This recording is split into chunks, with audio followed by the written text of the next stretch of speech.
ദൈവനാമത്തിന് മഹത്വം. സിയോന്റെ പുതിയൊരു വീഡിയോയിലേക്ക് എല്ലാവരെയും സ്വാഗതം ചെയ്യുന്നു. ഇന്ന് ബൈബിളിൽ നിന്നും തിരഞ്ഞെടുത്ത ചില പൊതു ചോദ്യങ്ങളാണ് നമുക്ക് വേണ്ടി ചോദ്യങ്ങൾ തയ്യാറാക്കിയിരിക്കുന്നത് സിസ്റ്റർ ബ്ലസ്സി. ചോദ്യങ്ങളിലേക്ക് പോകുന്നതിന് മുൻപ് നിങ്ങൾ ആദ്യമായിട്ടാണ് ഈ ചാനൽ കാണുന്നതെങ്കിൽ സബ്സ്ക്രൈബ് ചെയ്യുവാനും ഷെയർ ചെയ്യുവാനും സപ്പോർട്ട് ചെയ്യുവാനും മറക്കരുത്. ആദ്യത്തെ ചോദ്യം: ഭാര്യയ്ക്ക് ബൈബിളിൽ പറഞ്ഞിരിക്കുന്ന പര്യായ പദങ്ങൾ ഏതൊക്കെയാണ്? ഉത്തരം: കൂട്ടാളി, ധർമ്മപത്നി. മലാക്കി പ്രവചനം 2-ാം അധ്യായം 14-ാം വാക്യം. അടുത്ത ചോദ്യം: ഒരു പ്രവാചകന്റെ പേരിൽ ഒരു ദ്വീപ് അറിയപ്പെടുന്നു. പ്രവാചകൻ ആര്? ദ്വീപ് ഏതാണ്? ഉത്തരം: പ്രവാചകൻ എലീശ. ദ്വീപ് എലീശ ദ്വീപ്. യെഹെസ്കേലിന്റെ പ്രവചനം 27-ാം അധ്യായം 7-ാമത്തെ വാക്യം. അടുത്ത ചോദ്യം: അകൃത്യയാഗത്തിന്റെ ദ്രവ്യവും പാപയാഗത്തിന്റെ ദ്രവ്യവും ആർക്കുള്ളതാണ്?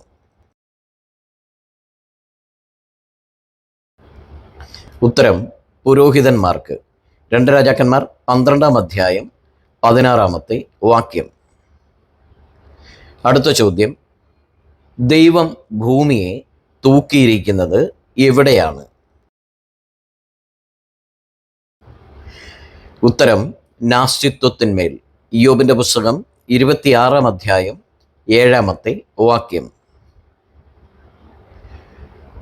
അടുത്ത ചോദ്യം: വടക്ക് നിന്ന് ഈച്ച അതിന്മേൽ വരുന്നു. ഏതിന്മേലാണ്?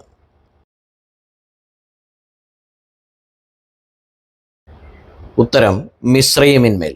യിരെമ്യാവിന്റെ പ്രവചനം 46-ാം അധ്യായം 20-ാം വാക്യം.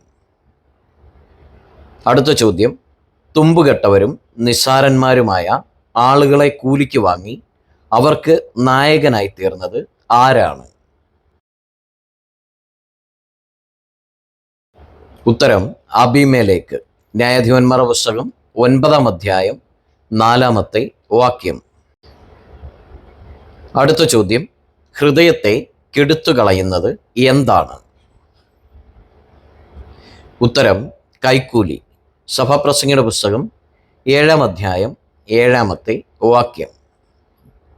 അടുത്ത ചോദ്യം: യോസഫിനോട് അസൂയപ്പെട്ട് അവനെ മിസ്രയീമിലേക്ക് വിറ്റുകളഞ്ഞത് ആരാണ്? ഉത്തരം: ഗോത്രപിതാക്കന്മാർ. അപ്പോസ്തലപ്രവൃത്തി 7-ാം അധ്യായം 9-ാമത്തെ വാക്യം. അടുത്ത ചോദ്യം: ഉത്സവങ്ങളുടെ നഗരം ഏതാണ്? ഉത്തരം: സിയോൻ. യെശയ്യാവിന്റെ പ്രവചനം 33-ാം അധ്യായം 20-ാമത്തെ വാക്യം. അടുത്ത ചോദ്യം: ഭൂമിയിൽ നിന്ന് മുളയ്ക്കുന്നത് എന്താണ്? ഉത്തരം: വിശ്വസ്തത. സങ്കീർത്തനങ്ങൾ 85-ാം അധ്യായം 11-ാമത്തെ വാക്യം. അടുത്ത ചോദ്യം: ശലോമോൻ രാജാവ് തൻ്റെ പല്ലക്കിൻ്റെ ഇരിപ്പിടം ഏതു വസ്തു കൊണ്ടാണ് നിർമ്മിച്ചത്? ഉത്തരം: രക്താംബരം. ഉത്തമഗീതം 3-ാം അധ്യായം 10-ാമത്തെ വാക്യം. അടുത്ത ചോദ്യം: ഒരു പരാക്രമശാലിയുടെ പേരിൽ അറിയപ്പെടുന്ന താഴ്വര ഏതാണ്? ഉത്തരം: യിപ്താഹ് ഏൽ താഴ്വര. യോശുവയുടെ പുസ്തകം 19-ാം അധ്യായം 16-ാമത്തെ വാക്യം.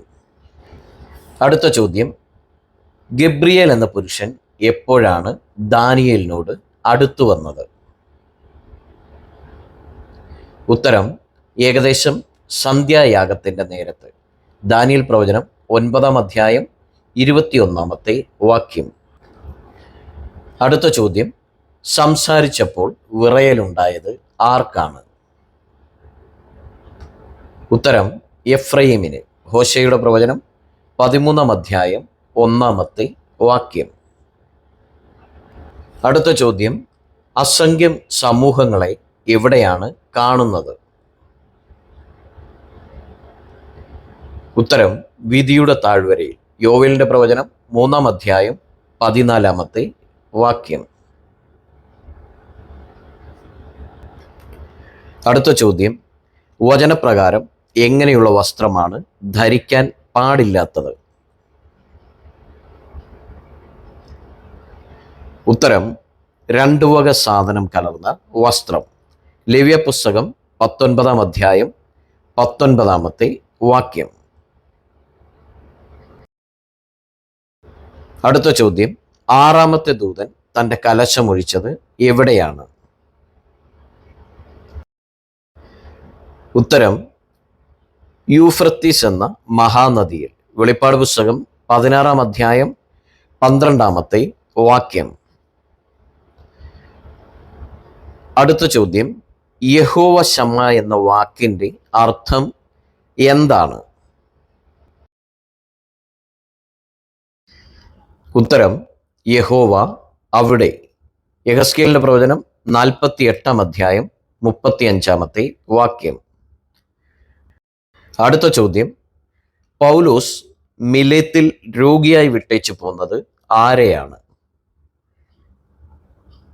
ഉത്തരം ത്രോഫിമോസിനെ. 2 തിമോത്തിയോസ് 4-ാം അധ്യായം 20-ാം വാക്യം. അടുത്ത ചോദ്യം, മലയാളത്തിലെ ഒരു മഹാകവിയുടെ പേരിൽ അറിയപ്പെടുന്ന ഒരു പട്ടണം ബൈബിളിലുണ്ട്. കവി ആരാണ്? പട്ടണം ഏതാണ്? ഉത്തരം കവി കുമാരനാശാൻ. പട്ടണം ആശാൻ. 1 ദിനവൃത്താന്തം 6-ാം അധ്യായം 32-ാമത്തെ വാക്യം. അടുത്ത ചോദ്യം, ഭാര്യയ്ക്ക് ദൈവം പറഞ്ഞ ആലങ്കാരിക പദം എന്താണ്?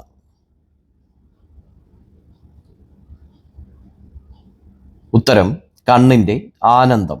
യെഹെസ്കേലിന്റെ പ്രവചനം 24-ാം അധ്യായം 16-ാമത്തെ വാക്യം.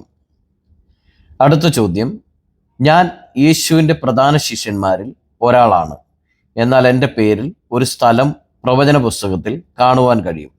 എൻ്റെ പേരിലുള്ള മറ്റൊരു വ്യക്തി പൗലോസ് അപ്പോസ്തലൻ്റെ ചാർച്ചക്കാരനാണ്. എങ്കിൽ ഞാൻ ആരാണ്? ഉത്തരം യേശുവിൻ്റെ ശിഷ്യൻ പത്രോസ്. മർക്കോസിന്റെ സുവിശേഷം 3-ാം അധ്യായം 15-ാം വാക്യം. സ്ഥലം പത്രോസ്. യിരെമ്യാവിന്റെ പ്രവചനം 44-ാം അധ്യായം 15-ാം വാക്യം. പൗലോസ് അപ്പോസ്തലന്റെ ചാർച്ചക്കാരൻ സോസി പത്രോസ്. റോമാലേഖനം 16-ാം അധ്യായം 21-ാം വാക്യം. അടുത്ത ചോദ്യം, പാർസി രാജ്യത്തിന്റെ പ്രഭു 21 ദിവസം ആരോടാണ് എതിർത്തു നിന്നത്? ഉത്തരം ശണവസ്ത്രം ധരിച്ചും അരയ്ക്ക് ഊഫാസ് തങ്കം കൊണ്ട് കച്ച കെട്ടിയും ഇരിക്കുന്ന പുരുഷനോട്. ദാനിയേലിന്റെ പ്രവചനം 10-ാം അധ്യായം 5, 13 വാക്യങ്ങൾ. അടുത്ത ചോദ്യം, ദാവീദിന്റെ ചിറ്റപ്പൻ ആരാണ്? ഉത്തരം യോനാഥാൻ. 1 ദിനവൃത്താന്തം 27-ാം അധ്യായം 32-ാമത്തെ വാക്യം. ചോദ്യങ്ങളൊക്കെ നിങ്ങൾക്ക് ഇഷ്ടപ്പെട്ടുവെങ്കിൽ ഈ ചാനൽ സബ്സ്ക്രൈബ് ചെയ്യുവാനും മറ്റുള്ളവരിലേക്ക് ദൈവവചനം എത്തിക്കുവാൻ ഷെയർ ചെയ്യുവാനും മറക്കരുത്. ദൈവം എല്ലാവരെയും ഒരുമിച്ച് അനുഗ്രഹിക്കുമാറാകട്ടെ.